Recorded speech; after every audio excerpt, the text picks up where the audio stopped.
Big boss Kannada season 12 ಈಗಾಗಲೇ 8ನೇ ವಾರಕ್ಕೆ ಕಾಲಿಟ್ಟಿದೆ.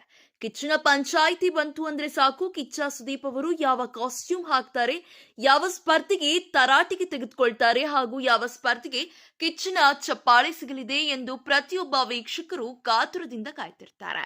ಪ್ರತಿ ವಾರದಂತೆ ಈ ವಾರವೂ ಕಿಚ್ಚನ ಪಂಚಾಯಿತಿಯಲ್ಲಿ ಕಿಚ್ಚನ ಚಪ್ಪಾಳೆ ಯಾವ ಒಬ್ಬ ಸ್ಪರ್ಧೆಗೆ ಸಿಗಲಿದೆ, ಅದು ಯಾವ ಸ್ಪರ್ಧೆ ಎಂದು ತಿಳಿಸ್ಕೊಡ್ತೇನೆ. ಅದಕ್ಕೂ ಮುನ್ನ ಈ ಕೂಡಲೇ ನಮ್ಮ ಚಾನೆಲ್ ಅನ್ನು ಸಬ್ಸ್ಕ್ರೈಬ್ ಮಾಡಿ ಹಾಗೂ ಪಕ್ಕದಲ್ಲಿ ಕಾಣ್ತಿರುವಂತಹ ಬೆಲ್ ಐಕಾನ್ ನ ಕ್ಲಿಕ್ ಮಾಡಿ. ಹೌದು, ಪ್ರತಿ ವಾರದಂತೆ ಈ ಬಾರಿ ಒಬ್ಬ ಸ್ಪರ್ಧೆಗೆ ಕಿಚ್ಚನ ಚಪ್ಪಾಳೆ ಸಿಗಲಿದೆ. ಅಶ್ವಿನಿ ಗೌಡ ರಕ್ಷಿತಾ ಶೆಟ್ಟಿ ಅವರಿಗೆ ಎಷ್ಟೋ ಬಾರಿ ಕೆಣಕಿ ತಮ್ಮ ಕರಾಳವಾದ ಮುಖವನ್ನು ತೋರಿಸಿದ್ದರು.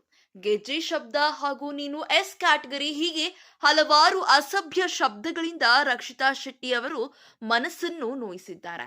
ಇಷ್ಟೆಲ್ಲ ಮಾಡಿದರೂ ಸಹ ಈ ವಾರದ ಎಪಿಸೋಡ್ಗಳಲ್ಲಿ ಅಶ್ವಿನಿ ಗೌಡ, ಗಿಲ್ಲಿ ಹಾಗೂ ಮ್ಯೂಟೆಂಟ್ ರಘು ಇವರ ನಡುವೆ ಜಗಳ ಆದಾಗ ಮ್ಯೂಟೆಂಟ್ ರಘು ಏಕವಚನದಲ್ಲಿ ಅಶ್ವಿನಿ ಗೌಡ ಅವರಿಗೆ ಮಾತನಾಡಿದಾಗ ಗಿಲ್ಲಿ ಸತತವಾಗಿ ಅವರನ್ನು ಕೆಣಕಿದಾಗ ಎಷ್ಟೋ ಜಗಳವನ್ನು ಮನೆಯಲ್ಲಿ ನಡೆದಿತ್ತು.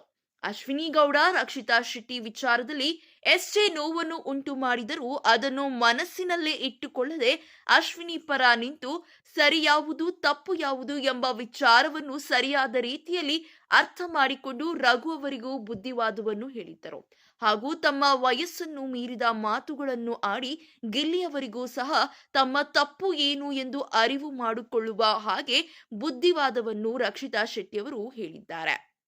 ಇನ್ನು ಟಾಸ್ಕ್ ವಿಚಾರಗಳನ್ನು ನೋಡಿದರೆ ಪ್ರತಿಯೊಂದು ಟಾಸ್ಕ್ ನಲ್ಲಿ ಆಕ್ಟಿವ್ ಆಗಿ ಭಾಗವಹಿಸಿದ ರಕ್ಷಿತಾ ಶೆಟ್ಟಿ ಅವರಿಗೆ ಈ ವಾರದ ಕಿಚ್ಚನ ಪಂಚಾಯಿತಿಯಲ್ಲಿ ಕಿಚ್ಚನ ಚಪ್ಪಾಳೆ ಸಿಕ್ಕಿದೆ. ಇದೇ ರೀತಿಯ ಸಿನಿ ಅಪ್ಡೇಟ್ಸ್ಗಳಿಗಾಗಿ ಹಾಗೂ ಕನ್ನಡ ಬಿಗ್ ಬಾಸ್ ಸೀಸನ್ 12ರ ಲೇಟೆಸ್ಟ್ ಅಪ್ಡೇಟ್ಸ್ಗಳಿಗಾಗಿ ಈ ಕೂಡಲೇ ಸ್ಯಾಂಡಲ್ವುಡ್ ಕಥೆಗಳು ಯೂಟ್ಯೂಬ್ ಚಾನೆಲ್ ಅನ್ನು ಸಬ್ಸ್ಕ್ರೈಬ್ ಮಾಡಿ ಹಾಗೆ ಪಕ್ಕದಲ್ಲಿ ಕಾಣ್ತಿರುವಂತಹ ಬೆಲ್ ಐಕಾನ್ ನ ಕ್ಲಿಕ್ ಮಾಡಿ.